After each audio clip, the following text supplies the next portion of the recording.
안녕하세요 여러분. 성공합시다. 우리는 실수하죠. 이게 우리의 한계예요. 근데 반전은요, 하나님은 그 실수로 멈추게 안 하신다는 거예요. 너무 기대되시죠? 오늘 본문을 통해서 그 원리 한번 적용해 보도록 해요. 참, 오늘 저녁 7시 반 기도에 잊지 않으셨죠? 네, 한 달에 한 번 우리가 셋째 주 목요일 날 다 같이 모여서 조카들을 위해서, 또 우리를 위해서, 오이 패밀리를 위해서, 나라를 위해서 기도하고 있는데요. 현장에 오시면 더 좋고 진짜 뜨겁거든요. 상황이 안 되시면 온라인으로 실시간으로 저희가 생중계 해드리니까 접속하셔가지고 같이 기도하기로 해요. 자, 16절. 이스라엘 사람들은 그들과 조약을 맺은 지 사흘이 지난 뒤에 자기들과 조약을 맺은 사람들이 가까운 이웃이고 자기들 가까이에 사는 사람들임을 알게 되었다. 이스라엘은 그리로 가서 보려고 길을 떠났는데 겨우 사흘 만에 자기들과 조약을 맺은 사람들이 살고 있는 여러 성읍에 이르렀다. 그들이 살고 있는 성읍은 기브온과 그비라와 브에롯과 기럇 여아림이었다. 자, 조약을 맺고 사흘쯤 지나서야 이스라엘은 진실을 알게 되었어요. 속았다는 거죠. 그 찾아온 사람들이 먼 사람들이 아니라 진짜 이웃에 있는 사흘거리에 있는 사람들임을 알았어요. 이 사흘이란 단어는요, 성경에 자주 등장하는 시간 표현으로 딱 3일 이런 의미이기보다는 일정 기간의 시간이 흘렀다는 것을 말해주고 있죠. 자, 그들이 직접 진짜 가보니까 기브온 사람들은 바로 근처에 사는 가나안 주민이었어요. 자, 18절. 그러나 이스라엘 자손은 회중의 지도자들이 주 이스라엘의 하나님의 이름을 두고 조약을 지키기로 그들에게 맹세하였기 때문에 그들을 칠 수 없었다. 그래서 온 회중이 지도자들을 원망하였다. 그러나 모든 지도자들이 온 회중에게 말하였다. 우리가 주 이스라엘 하나님의 이름을 두고 그들에게 맹세하였으므로 그들을 칠 수 없습니다. 우리가 그들에게 할 일이라고는 그들을 살려두어서 우리가 그들에게 맹세한 맹세 때문에 받게 될 진노가 우리에게 내리지 않게 하는 것뿐입니다. 자, 이스라엘 회중은 속은 사실을 깨닫고 이제 지도자들을 원망했죠. 아니, 왜 하나님께 여쭤보지도 않고 이렇게 해가지고 하나님의 진노를 받을 일을 했냐. 원망할 수밖에 없잖아요. 그렇네요. 주님의 이름으로 언약을 한 이상 그 약속을 함부로 깰 수는 없었어요. 지도자들은 백성들의 불만에도 불구하고 맹세를 지키는 것이 하나님의 뜻을 따르는 길임을 분명히 했죠. 그 시대에 맹세한다는 것은 목숨을 걸고 지켜야 하는 엄숙한 약속이었거든요. 특히 하나님 안에서 했으니 그럴 수밖에 없죠. 훗날 사울 왕이 이 맹세를 어기고 기브온 사람들을 학살하거든요. 그때 이 일로 인해서 3년 동안 이스라엘에 기근이 임했어요. 3월 하에 나오잖아요. 하나님께 한 맹세를 가볍게 여기는 것이 얼마나 심각한 결과를 초래하는지 잘 보여주는 사례이죠. 여호수아와 지도자들은 비록 속아서 한 맹세이지만 하나님의 이름으로 했기 때문에 끝까지 지켰어요. 이 사건은요, 우리의 말과 약속이 얼마나 신실해야 하는지를 잘 가르쳐주고 있어요. 우리는 또 하나님의 자녀잖아요. 그렇기 때문에 더더욱 작은 약속이라도 반드시 지켜야 해요. 작은 일에 신실할 때 하나님을 기뻐하시고 사람들 간의 신뢰도 쌓이잖아요. 그것을 통해서 우리가 하나님의 자녀임을 삶으로 보여줄 수 있어요. 자, 21절. 그러나 비록 그들을 살려둔다 하더라도 우리 가운데서 나무 패는 자와 물 깃는 자로 살아가도록 그들을 제한할 것입니다. 지도자들이 이렇게 제한한 것을 회중이 받아들였다. 자, 이스라엘은 기브온 사람들을 죽이지는 않았지만 대신 그들에게 하나님의 성전 일을 돕는 종, 곧 나무 패고 물 깃는 자들이 되게 했어요. 언약은 지켰지만 속임수에 대한 책임은 물은 거죠. 자, 22절.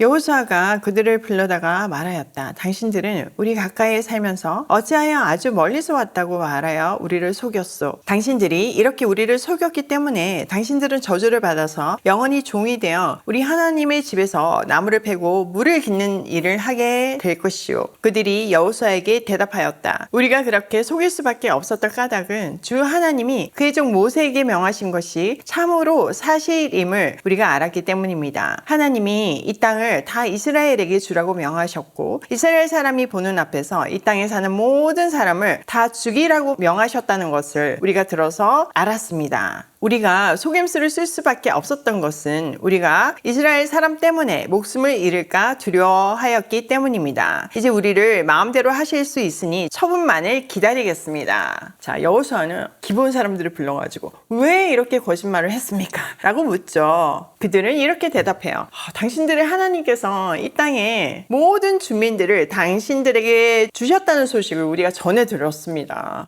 그럼 우리도 죽을 테니까 두려워서 그랬습니다. 물론 그들이 거짓말을 했기는 했지만요. 그들의 고백 안에 보면 하나님의 능력과 심판을 두려워해서 거짓말을 한 것이라는 사실을 우리가 볼 수 있어요. 그들 또한 하나님이 어떤 분이신지를 알고 있었던 거죠.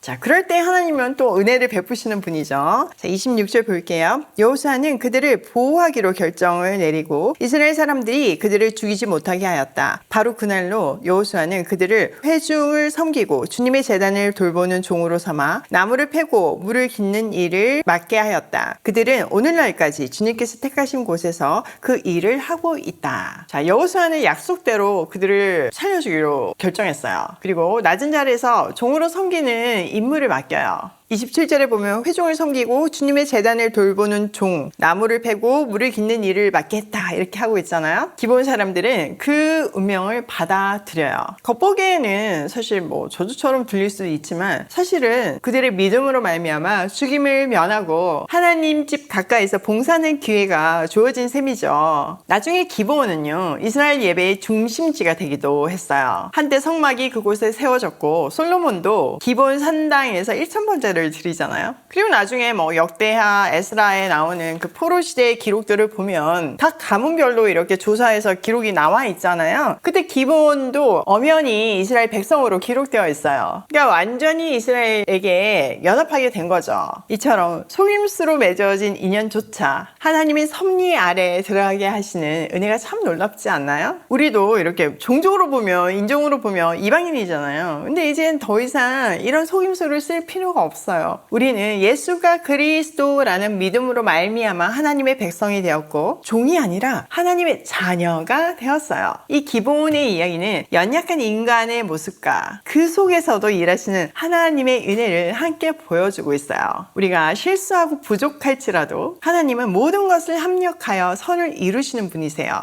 우리가 우리 삶에서 실수를 했다 해도 낙심하지 않을 수 있는 근거이죠.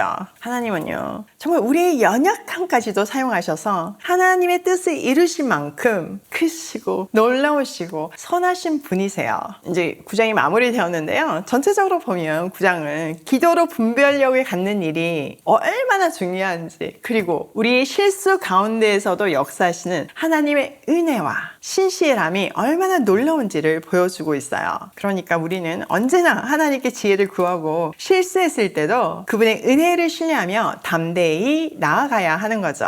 진짜 너무 힘이 되지 않나요?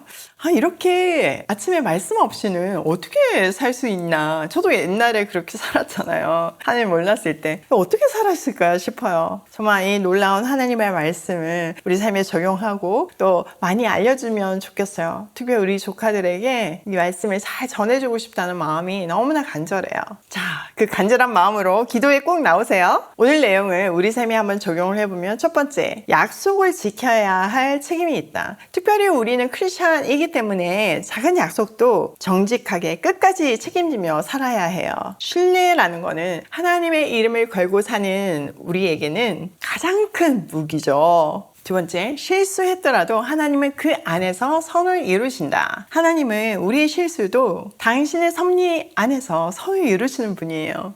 저도 진짜 이 말씀이 제 삶에 지금 임하고 있는데요. 저도 얼마나 부족한 게 많겠어요. 그런 실수들을 하나님이 내버려 두시는 것이 아니라 하나님의 섭리 안에서 정말 아름다운 스토리로 써가시는 것이 너무나 감격이에요. 나중에 다 해결되고 나면 나눌게요. 그러니까 우리는요, 실수했다고 낙심하지 말고 그 자리에서 다시 믿음으로 반응해야 돼요. 그러면 하나님의 역사로 연결된다는 사실을 절대 잊으면 안 돼요. 세 번째, 두려움 앞에서도 정직하게 반응해야 해요. 하나님을 아는 사람이라면 두렵다 할지라도 정직하게 반응해야 돼요. 믿음은요, 인간적인 계산보다 하나님의 방식에 모든 것을 맡기는 태도예요. 오늘도 정직한 항복과 신실한 헌신으로 진짜 경애를 내 삶에서 보여내며 고고싱해요.